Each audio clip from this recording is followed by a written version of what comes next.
Hello everyone, welcome to our YouTube channel Surjeet SPS. तो guys, आज की इस वीडियो में हम बात करेंगे एसएमसी टीचर्स के बारे में, और इसके अलावा शिक्षा मंत्री ने जो कहा है कि 15,000 के करीब जो हैं वो शिक्षकों की भर्तियां होंगी, इस बारे में भी डिटेल में चर्चा करेंगे। तो चलिए वीडियो स्टार्ट करते हैं।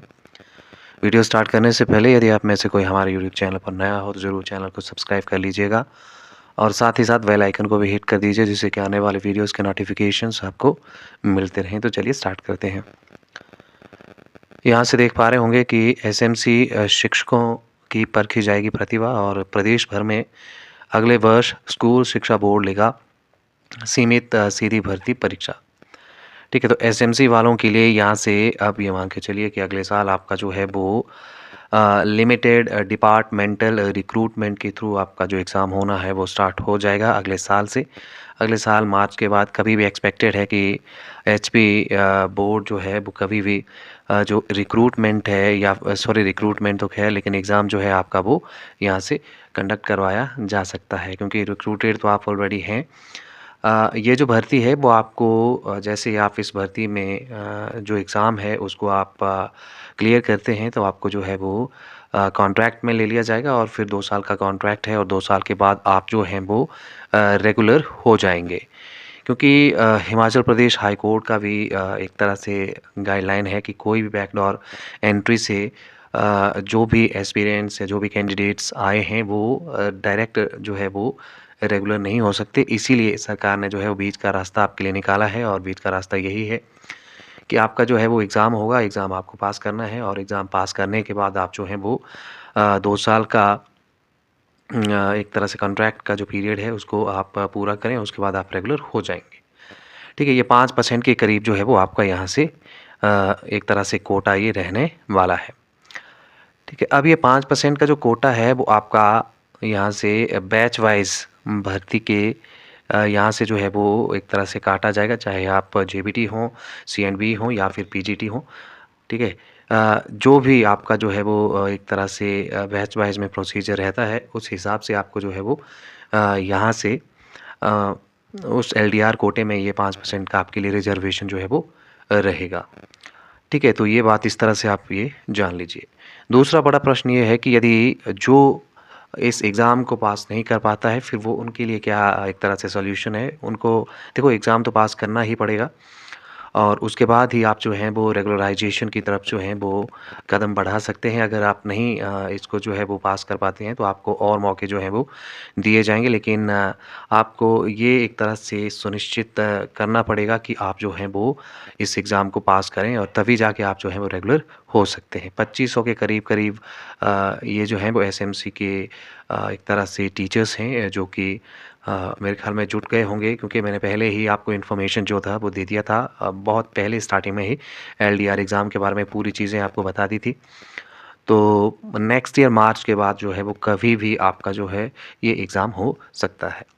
अब ये न्यूज़पेपर क्योंकि एक्सक्लूसिव ये एक तरह से न्यूज़ है, अमर उजाला ने इसको जो है पब्लिश किया है, तो उसको देख लेते हैं क्या इसमें बताया जा रहा है।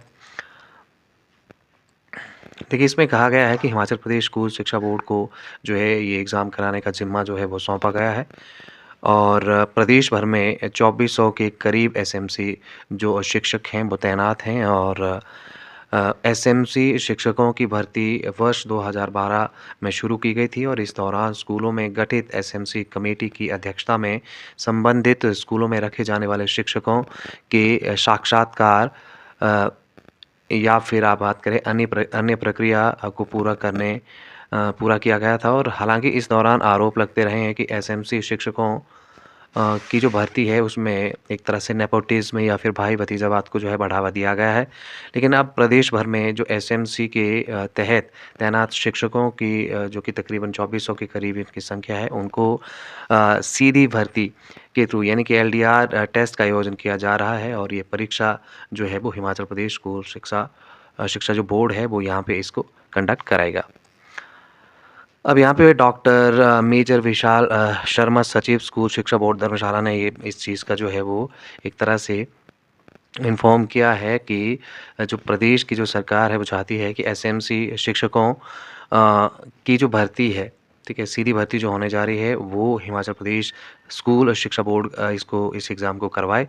तो उन्होंने कहा है कि अगले साल जो है वो पूरे प्रयास किए जा रहे हैं कि एसएमसी जो टीचर्स हैं उनके लिए एलडीआर एग्ज़ाम का आयोजन किया जो है वो कर दिया जाएगा। तो कुल मिला के एसएमसी के जितने टीचर्स हैं वो अभी से मेरे ख़्याल में प्रिपरेशन भी उन्होंने जो है वो स्टार्ट कर दी होगी, तो ये आपके लिए अपडेट थी। अगली बात कर लेते हैं शिक्षा मंत्री के स्टेटमेंट के बारे में। शिक्षा विभाग में 15,000 पदों को भरा जाएगा और ये रोहित ठाकुर साहब ने कहा है, जो कि शिक्षा मंत्री हैं। देखिए, अब यहाँ से न्यूज़पेपर में तो हेडलाइंस जो हैं वो बन जाते हैं, लेकिन एग्ज़ैक्टली रियलिटी में चीज़ें कुछ और ही हैं। तो अभी देखिए भरे जाएँगे, भरे जा रहे हैं, इस बारे में अभी मैं कुछ भी नहीं कहूँगा, लेकिन इसको एक बार रीड आउट कर लेते हैं। यहाँ से आप ये देखें, शिक्षा मंत्री ने कहा है कि प्रदेश सरकार जो है कि कार्यकाल में अकेले शिक्षा विभाग को जो है वो 15,000 पदों को भरने की अनुमति प्राप्त हुई है और दुर्गम क्षेत्रों में रिक्त पदों को जो है वो यहाँ से प्राथमिकता के आधार पर भरा जाएगा और बैच वाइज के माध्यम से टीजीटी जेबीटी के करीब 3200 पदों को भरा गया है। प्रधानाचार्यों के खाली पदों को भरा जाएगा। इसके अलावा 700 से अधिक पीजीटी को जो पीजीटी के पदों पर जो है वो जल्द नियुक्ति पत्र यहाँ से दे दिए जाएंगे, ताकि दुर्गम क्षेत्रों में अध्यापकों की कमी को जो है वो दूर किया जाए। इसके अतिरिक्त 6200 के करीब एनटीटी के पदों की भर्ती प्रक्रिया जो है वो जल्द शुरू की जाएगी। मैंने आपको पहले भी कहा है कि इस जल्द के चक्कर में आप कहीं जल्दबाजी मत कर दीजिएगा, क्योंकि जल्द शब्द इन्होंने हर एक का भर्ती से पहले जो है लगाया हुआ होता है। तो पहले इन्होंने एनटीटी भर्ती के बारे में बात कर लें, तो एनटीटी भर्ती के बारे में ये कहा गया था कि 1 हफ्ते में जो है प्रोसेस स्टार्ट हो जाएगा, फिर कहा कि 15 दिनों के बाद स्टार्ट हो जाएगा प्रोसेस। उसके बाद कहा कि 1 महीना इसमें जो है वो लग जाएगा। उसके बाद कहा कि दिवाली के बाद जो है एनटीटी भर्ती जो है वो स्टार्ट की जाएगी, लेकिन अभी तक ये स्टार्ट नहीं हुई है। ठीक है, और अभी ये बताया जा रहा है कि जल्द जो है एनटीटी भर्ती की जो एक ये जो प्रोसेस है, जो प्रक्रिया है, उसको स्टार्ट कर दिया जाएगा। तो ये सारी चीज़ें जो है वो सरकार किस तरह से इसको जो है वो मैनिपुलेट कर रही है, कहीं न कहीं सरकार बेहतर तरीके से जानती है। बट इम्पॉर्टेंट यही है कि हम कुछ भी नहीं कर सकते हैं टिल द टाइम सरकार जो है वो इनिशिएट ना करे। हालाँकि सरकार ने बैच वाइज़ रिक्रूटमेंट्स जो हैं वो जेबीटी और टीजीटी, पीजीटी का एग्ज़ाम भी हो गया, लेकिन वो सारी प्रोसेस इन्होंने जो है भर्ती की पूरी की है, लेकिन उसमें बहुत ज़्यादा टाइम जो है उन्होंने लगा दिया। स्पेशली यदि हम बात करें बैच वाइज़ भर्ती में, तो बैच वाइज़ भर्ती में उतना टाइम जो था वो नहीं लगना चाहिए था जितना कि इन्होंने लगा दिया हुआ है। तो ये कहीं न कहीं थोड़ा-सा डिसहार्टनिंग रहता है उन एस्पिरेंट्स की तरफ से, जो कि ईगरली इन चीज़ों के बारे में वेट कर रहे होते हैं, अपनी अपॉइंटमेंट्स के रिगार्डिंग वेट कर रहे होते हैं, तो उनके लिए थोड़ा-सा डिसअपॉइंटिंग है। तो आज के इस वीडियो में इतना ही। इस वीडियो में हमने 2 अपडेट्स आपके लिए जो है वो डिस्कस किए हैं। एक का एसएमसी टीचर्स का जो एग्ज़ाम होना है, अब हिमाचल प्रदेश स्कूल शिक्षा बोर्ड वो एग्ज़ाम कराएगा, मोर लाइकली मार्च 2025 के बाद कभी भी एग्ज़ाम हो सकता है। और दूसरा जिसमें कि हमने शिक्षा मंत्री के स्टेटमेंट्स को कहा है, जिसमें उन्होंने जो है पदों को भरने के बारे में कहा है। तो उम्मीद करते हैं कि सरकार इस साल के एंड तक कोई ना कोई शिक्षकों की भर्ती के संबंधित 1-2 नोटिफ़िकेशन वो ज़रूर निकाले। तो आज के इस वीडियो में इतना ही। Thank you very much.